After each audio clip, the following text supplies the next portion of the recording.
Hey, folks. So I'm doing a quick breaking news episode based on what has just happened. Um, there has been, last night, there were two Israeli embassy aides murdered in Washington, D.C. And I lived in Washington, D.C. for 8 years, so I know the area fairly well. But um, two young workers at the Israeli embassy in Washington D.C. So these are Americans were murdered and outside an event that was being held at the Capitol Jewish Museum. I have never been there, but apparently the American Jewish Committee was hosting a reception for young diplomats, and these two people, Yaren Lishchinsky and Sarah Milgram, who were a couple, were murdered. And I believe as he was taken into custody. So I don't think this is accused. I think this is pretty obviously like taken into custody at the scene. But anyway, Elias Rodriguez was the shooter, the suspect, 30 years old, of Chicago, and he was yelling "Free Palestine" as he was being arrested. So it seems that this is clearly was done for those reasons. It wasn't like a robbery gone wrong or something like that. Um, and I just wanted to give some initial thoughts on, just on this tragedy. For one thing, of course, I'm opposed to all violence, all murder, and I think that it's very easy to become the monsters that you believe you're fighting. If we are to think that it's okay to start murdering people that are tangentially, distantly connected to this genocide, then where does that stop? I mean, it would be hundreds of thousands that are tangentially connected, sadly, to this genocide. That doesn't mean that they should get off the hook. It doesn't mean that people tangentially connected should just be told, "Oh, that's fine, support a genocide." But these are, embassy aides, and they're Americans that, yeah, support Israel, and they're wrong. And I will argue against anyone who thinks that it's okay for Israel to commit genocide in Gaza. But that's very different than murder. So let's have enough nuance to realize that. But also, I think for those of us who want to stop a genocide, who want to stop what's going on right now, just from a strategy standpoint, this is a terrible way to behave as murderers. It immediately, like, where do you think this goes? It doesn't stop the genocide. It instead actually fosters a lot of sympathy for those who are supporting the genocide. It is absolutely, and then those who are against the genocide are suddenly accused of supporting, murderers, which it's just, on a strategy standpoint, it is absolutely an idiot move.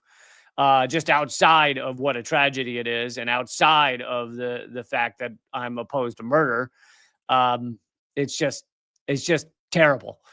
So, in every way, this is this is not good.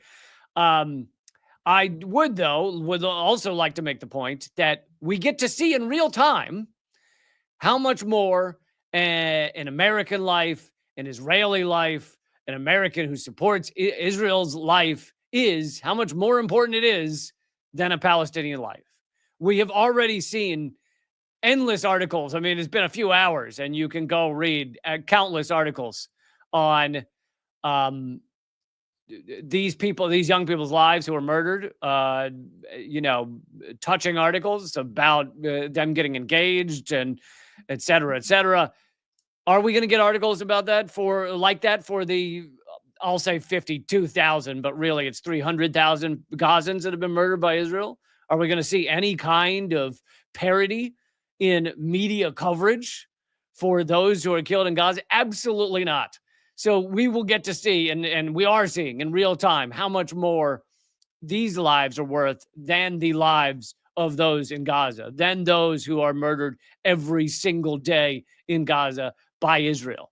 This doesn't make it okay, and that's why I started this breaking news by saying it's not okay.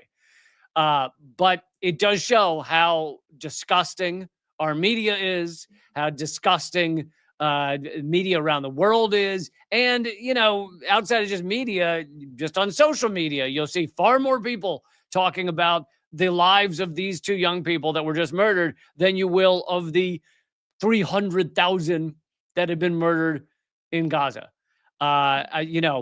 Honestly, how many of those, even for me, even for people like me who cover it on a day, who cover this genocide on a daily basis, how many names, specific names, do you know of those murdered in Gaza?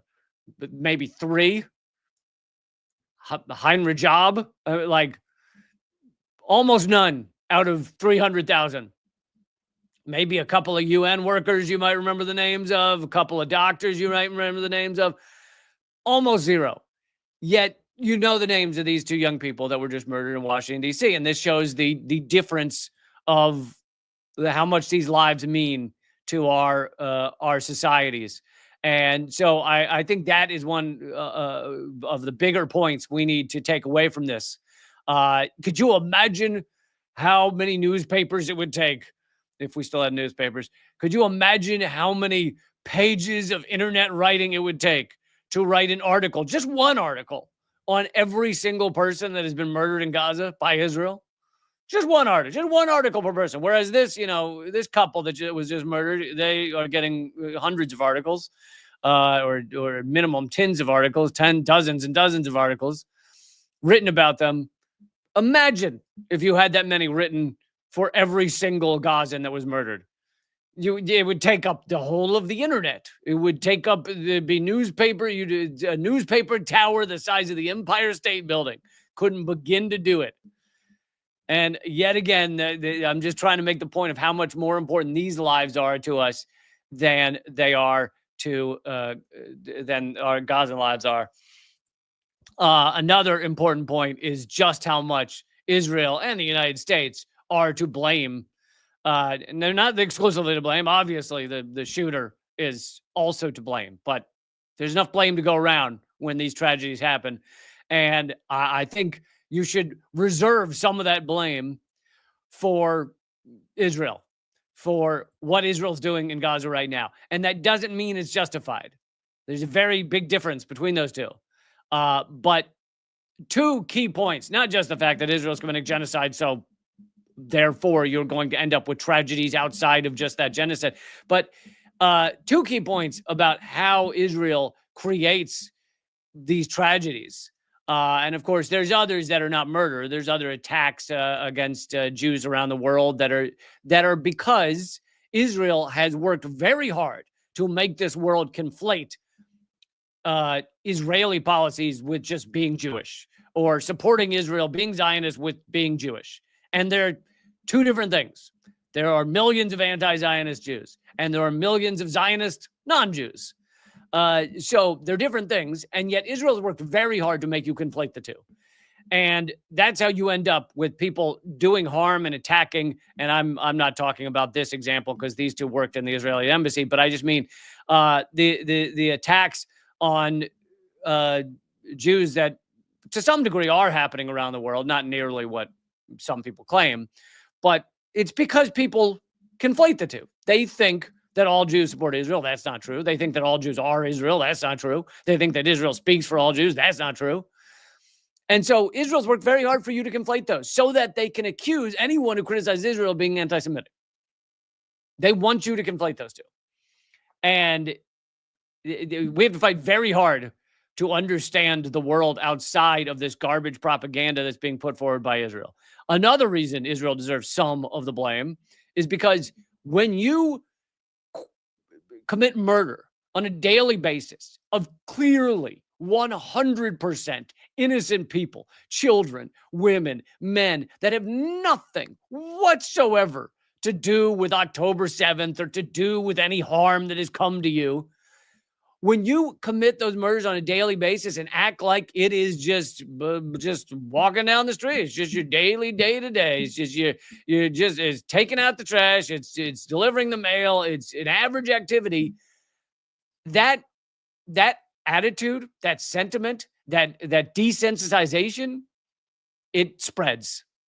It spreads to others. We have live streamed a genocide for 18 months, and you don't think that desensitizes people? You don't think that makes people, some, I'm not saying all, but some, think that murder is not a big deal?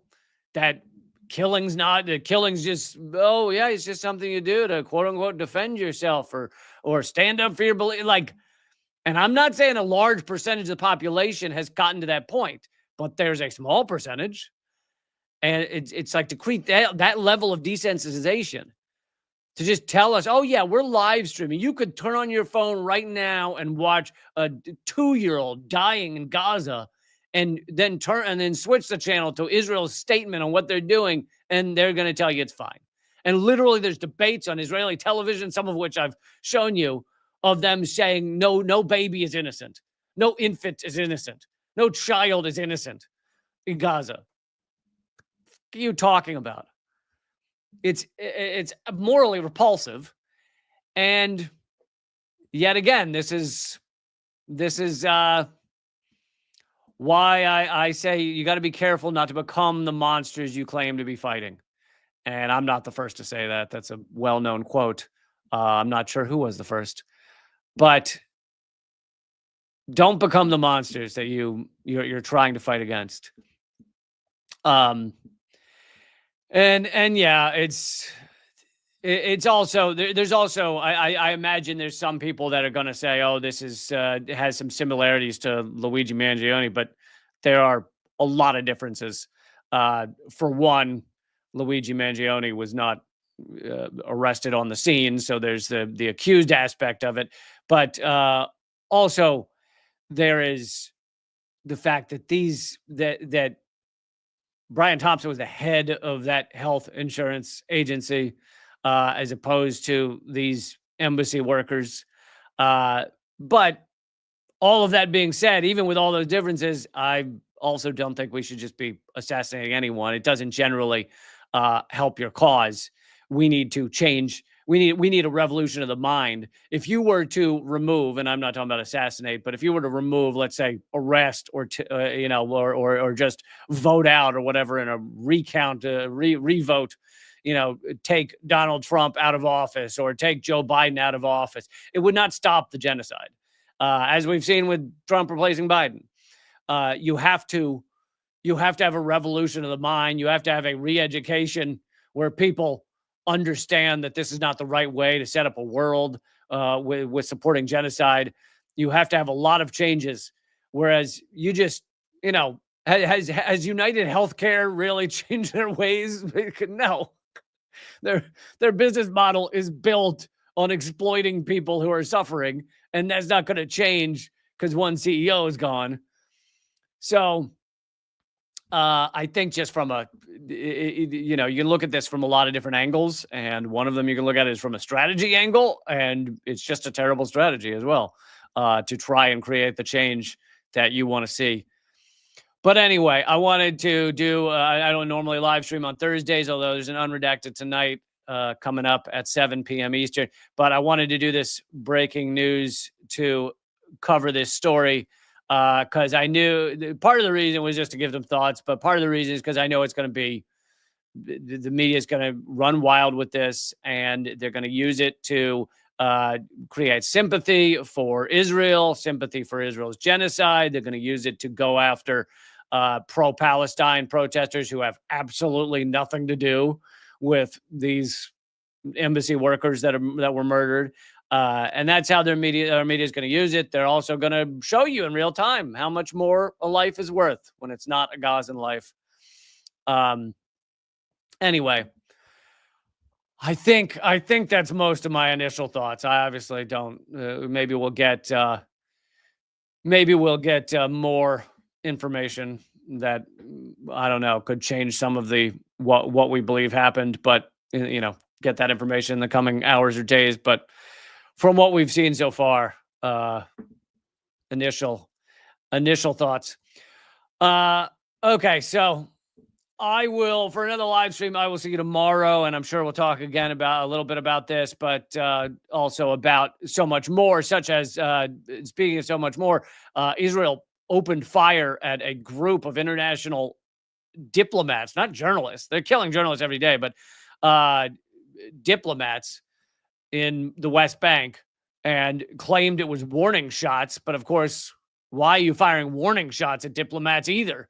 But warning shots are still shots. You're still firing at diplomats who had to run for cover, who are being shot at in the West Bank. We'll be covering that tomorrow as well at 3 p.m. Eastern, noon Pacific.